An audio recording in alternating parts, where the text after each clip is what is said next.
Right, so hi guys, today we're doing a podcast about how games affect your kids. So we got Connor, Chris, Well, one. Yep. Justin, and your amazing host Alex. So what do you guys think about how games affect kids in today's society? Stuff and things. Oh my god.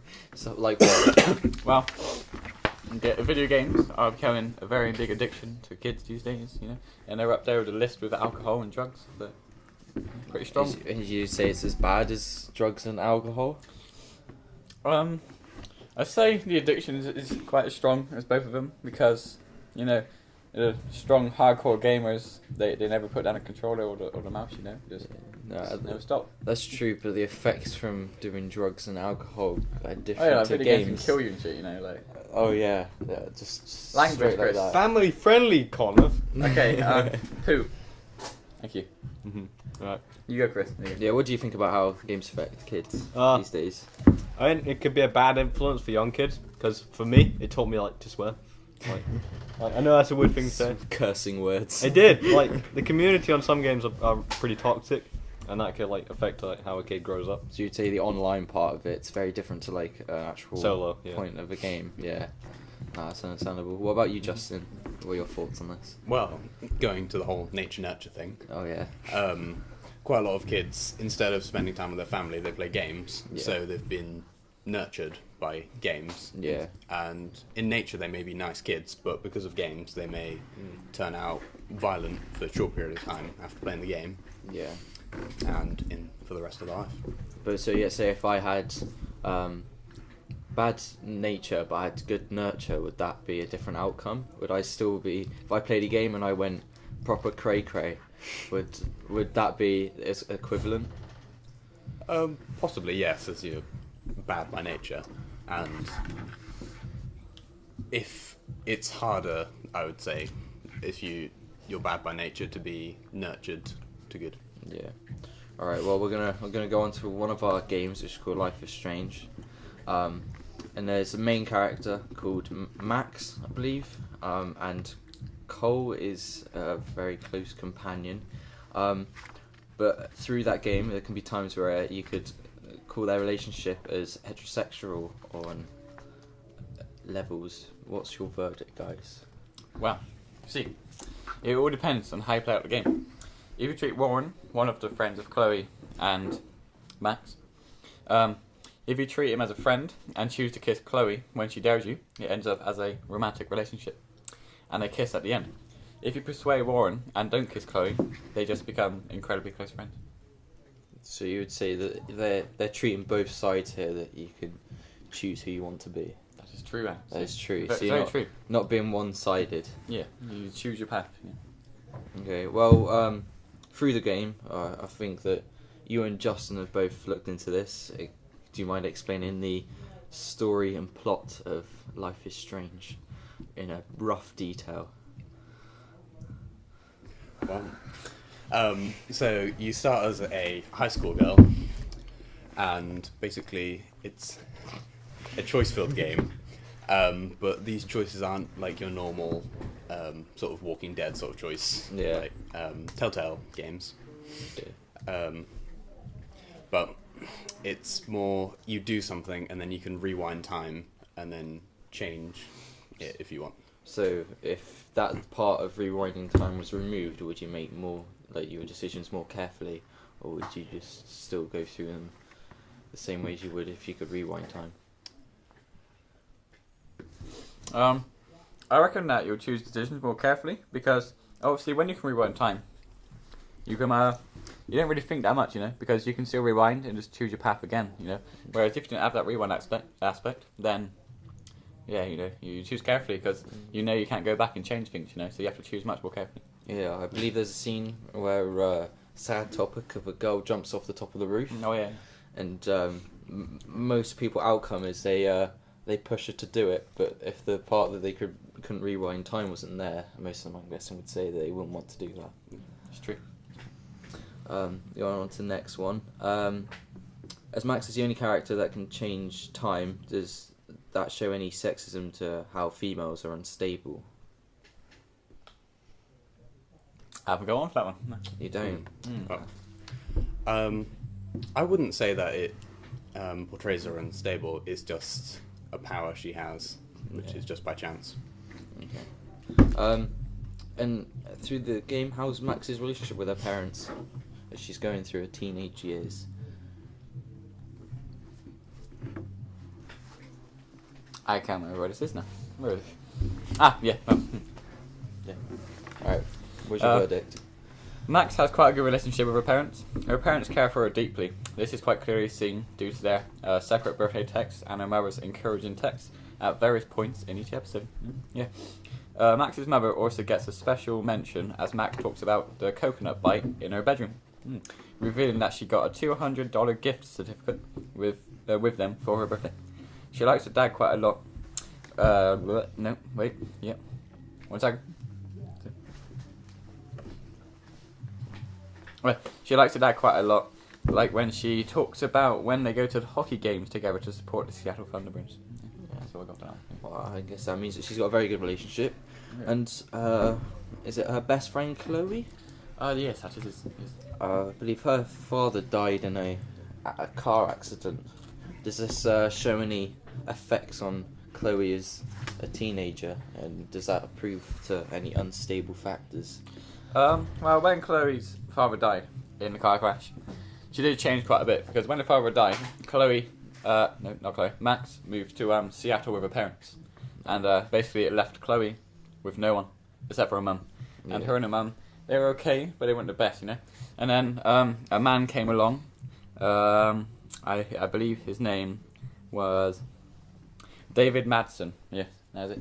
And when her mum and David got married, Chloe despised him very much so. And then when this happened, she became very rebellious, a teenager. Like, she went out sneaking out, doing drugs, hanging out with the bad boys, you know, Yeah, that sort of thing. the bad girl. Yeah. So I guess if people were there for her, she would have chose a path differently, you know. But because her father died and Max moved away, she had no one there to like help Yeah. her, you know. Well, looking through the school in Life is Strange, do you see how religion is shown through that school?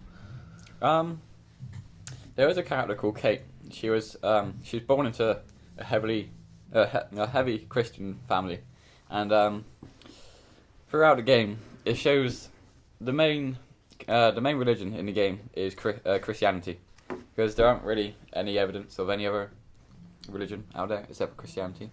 But there are quite a few characters, like 1 second, I'll get there. Yeah, Kate. Oh, wait, we got Justin over here. You sure? Okay. We got Kate, obviously the Christian. Her father is a preacher in the church as well. And there's 2 other characters in the game called Frank Boyers and someone else. Can't remember the name. Frank Boyers. And yeah, they're shown to be believed in God and stuff. But yeah, that's the only religion there really is in that game. Okay. Well, to sum up Life is Strange, I feel like that they're not really targeting a group of people as such, but there are a few loose ends, as you could say. Yeah, loose ends, indeed. But I want to move on to a game called Doom now, and I'm sure everyone understands the story of Doom, and I'm sure Justin would love to explain that story. Yes, of course. So, if we're talking about the 2016 version of Doom, which was a remake of the first one, it's where basically a group of very powerful people set up a company on Mars called the UAC to take power from Hell.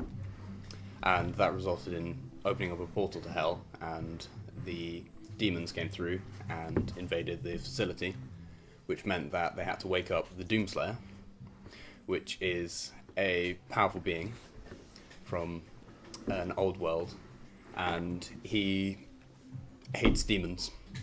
As you do. Yeah. Because in the book, it says that as his son died, he asked for the demons to raise him again, but they brought him back as a demon, and he was angered by that. And then the demons also because of the power of his son, they could take over the Doomslayer's homeland.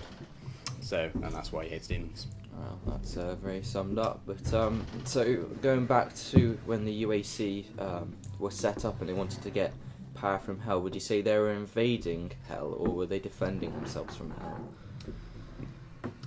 I'd say it's a bit of both. So you would say the UAC is the invading factor here, that the Hell are defending themselves and they don't really want to butcher everyone as such.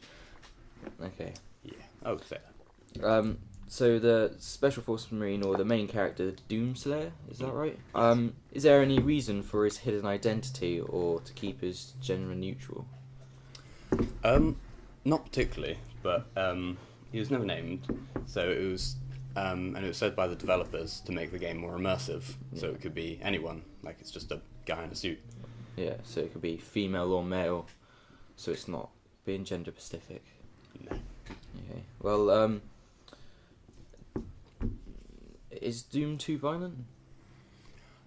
I wouldn't say Doom is too violent, but this is from the perspective of someone who's played a few violent games. So when you look at the original Doom and you look at Doom 2 that's been released, you wouldn't say that there's a big step up in the gore factor and that there's no real peace treaty going on between those?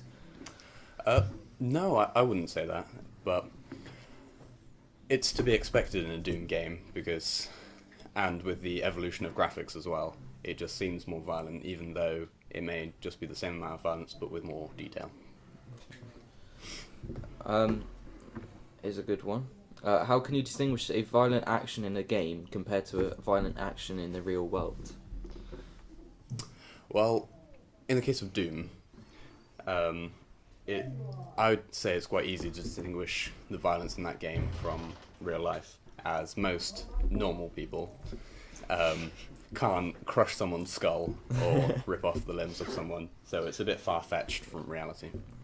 Well, this is a question open to everyone, that music in games, especially in Doom, how the music affects how people react to a kill or doing something correct. Leitmotifs. How do you feel do you think that's a good factor of a game, having leitmotifs, or do you think it should be dulled down a bit? I'd say the music is pretty out there in Doom, you know. It is a pretty good soundtrack. Yeah, it's a pretty good soundtrack. It gets people very hyped up, you know. Like when you're playing a game, certain levels, the music's like really hyped up when you start killing people, you know. Gets the adrenaline rushing in people, you know. Yeah. Yeah, high tempo equals increased adrenaline. That's good. Scream. Advance! Hey, not fit hot chicken in the fridge. Well, you can fill in the can when the end of the world hits. Will you be ready? No. My man. Right. Well, I'd like to move on to Call of Duty franchise now, and I know Chris is very happy now. Mine, yeah. So this is going to be a bit of a broad question. Just try and sum up the whole of Call of Duty in just like a few lines. Okay, so Call of Duty is a massive franchise based on lots of different wars and eras. It's all a first-person shooter where you play as a male character that goes and like either saves the day or rescues people, stuff like that. Okay. Well, I know there's lots of parts of Call of Duty that have been looked down on as bad and represented badly. But the one that's most known is for Call of Duty Modern Warfare 2, the mission No Russia, where you have to prove yourself to the Russian mafia by shooting up an airport full of innocent people. What do you make of this, and do you think it still should be a part of that game? It's key to the storyline because you're undercover, so I mean it should be kept in, but it is a very controversial topic because you do go and shoot like innocent civilians. But there is a point where you can, even though you still be part of it, you can choose to not shoot the civilians, like as the undercover agent, and just watch the people you're with shoot them. So But you're still going to be a part of that massacre, Yeah. whatever you do. So do you think that there was no better way to show you're loyal to the Russian mafia without shooting up an airport full of innocent people? they could have changed the storyline so that you never had to go to the airport in the first place and avoid that whole situation. But from the way they set it out, it's hard to avoid it without not being able to show yourself. Yeah, because I understand at the start of that mission there's a warning about the upcoming mission. but most people who still accepted that still look down on it as a mission that should be removed. Mm. But moving on to my next one. Now I understand that the wars that Call of Duty is set in are very brutal and many lives were lost. But too many people playing this game don't use it as an educational resource, more of a joy source, correct? Yes, that's correct. So you feel like that people who play Call of Duty are less likely to play games that are more sci-fi based. It's meant Call of Duty is meant to be a casual game, which is where a lot of the community sticks to multiplayer, and it's like it's never really nowadays it's not really to focus as much on the game, but more on like people you play with. It's more of a play with your friends kind of game nowadays. Yeah, it's understandable. So you think that if you're going to buy this game, it'd be more for the online part, Social aspect, yeah. Social aspect. Okay. Well, out of the whole COD series, I believe that they've all been 18 age rating, and the only one that wasn't was Call of Duty Ghosts, which was a 16 plus. Do you think that they should stay like that, or do you think any should be lowered? Or you could argue that the first 3 games could be lowered in age rating purely because the graphic quality is like really bad and you can't tell like a kill's a kill. Yeah. But from like all the like current ones and like the one that's coming out this year, they should definitely stay as an 18 because the gore is there and the violence and mind control stuff's there. Yeah. So more of an open question to people now that if I had a 12-year-old kid and I was letting him play 18 games, how do you think that's going to affect his upbringing? Do you think he's going to see people as different if he plays Call of Duty and he's shooting types of people? Do you think that's going to affect who he is when he's older? I reckon I give him different views as he's growing up. Because obviously when you're younger, like that young, your brain's still developing like personality and stuff. And obviously when you're going to play a game like Call of Duty, shooting people up and seeing all that sort of things, it's going to change the way he sort of sees the world, So you think that that you should stick to these age ratings? Yeah, definitely stick to the age ratings. There's a reason why they're there. There's a reason why Peggy put the 18 on that case, is so the age is strictly 18 and above, nothing younger. Yeah, to try and help people separate reality from games. Yeah. So even though I know there's games rated for 3-year-olds and kids that are super young, do you think that there should be a limit where kids should just not play? They should go outside and live their life? To better social interaction, like outside, like when you're growing up, if you like go out, like join clubs, like a sport for example, then that's gonna be better than sitting in your room like talking at a screen. 'Cause that won't help like much at all. Yeah, well, I can say that I've played a lot of games, but I didn't start playing games until I was 14, and as much as I hated my parents when that was happening, I feel like that the fact that I was able to get out and socialise with people is a better factor than getting locked up in my room and playing games. I feel like that there should be a very well balanced factor between playing a game and getting consumed with it. Well, I'd like to add to that. Even though, like you're saying, there's a balance. Like most esports players, so like CS:GO and stuff like that, they're all quite active.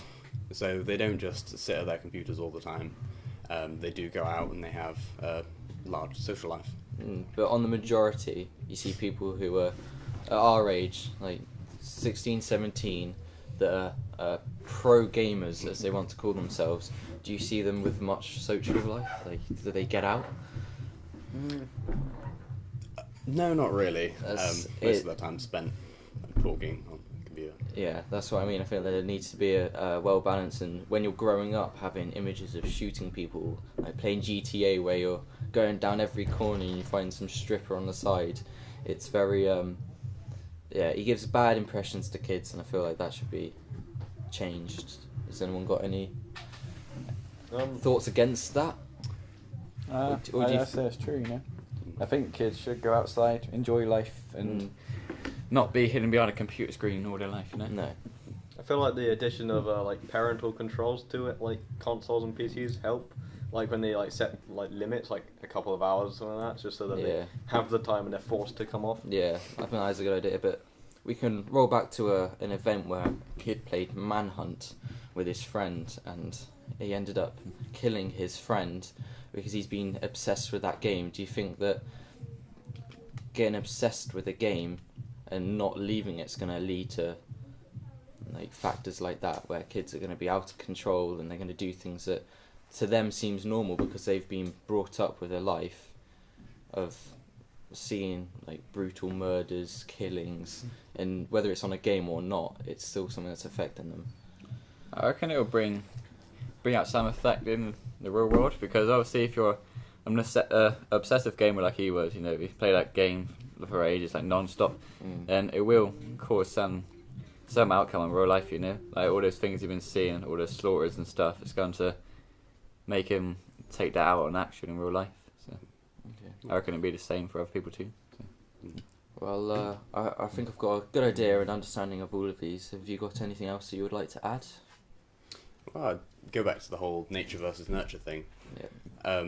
In some people's nature, they're more susceptible to games. So the whole manhunt thing, he may have just been very susceptible to what he sees. Yes. Rather than... So you might have had a bad nature and a bad nurture. Yeah.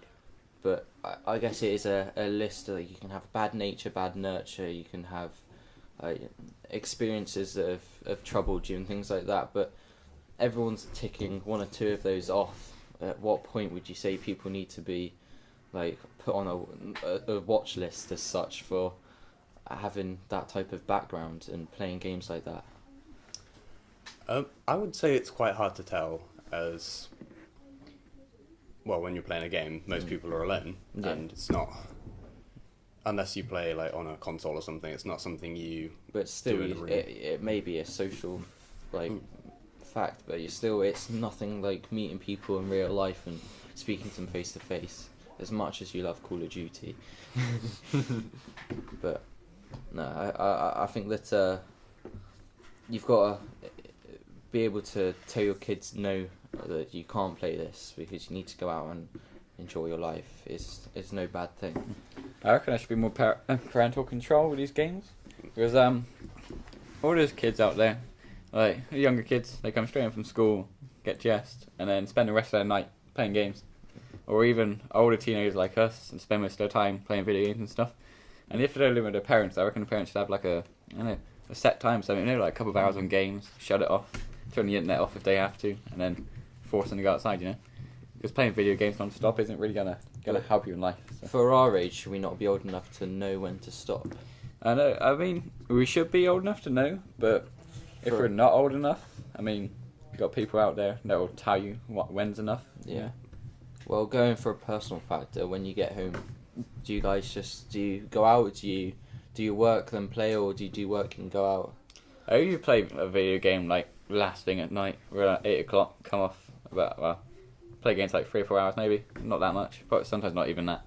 But I do other things before, like go to work or go out, social life, Yeah. What about you two? Yeah, I work quite a lot of the time, so that has a big social aspect. Yeah, well, you can still get out from it. What about you, Chris? Well, I do. I'm pretty bad at this. I tend to keep up with one of my hobbies, which is like exercising and running, Yeah. and then most of the time I do generally go and spend time on my Xbox. So you like getting consumed by like a few things. Yeah, I do notice the fact that I don't spend enough family time or social time outside. So you think that like relationships with families can really get knocked by playing games? Yeah, you don't spend enough time with them, so. Yeah. Well, I think that is something that kids do need to understand, that as sad as it will be, your family might not be there forever, but your games will. Yeah. And also the fact that, yes, you may realise that sometimes you game a bit too much, but there's no obvious consequences that you can see. Yeah. So it's just you playing games, which is what you enjoy, Yeah. and there's nothing really happens after. No. Yeah, I guess like add-on stats, it's not as obvious to us, because if you're, for like gamers for example, if they're playing forever, and their parents are complaining at seeing their kids enough, the gamers aren't going to really notice that, Yeah. because they're enjoying themselves, they're not really bothered about seeing their parents, but in the long run, they're going to notice eventually that when they were younger, playing all these games and stuff, they didn't have the love from their parents and didn't see their parents as much as they should have. So. Yeah. It's only until it's too late that you realise mistakes you make. Yeah, exactly. Well, I think that we've gone through everything we wanted to. Unless you guys got anything else to say, I'm all good for wrapping this up. No, I'm all good. Yeah, I'm You good. Yeah. Right. Well, I think that we got a good understanding that kids need to know a fine line between playing games and having a life. But thank you guys for listening. Please subscribe now. Bye. Log one.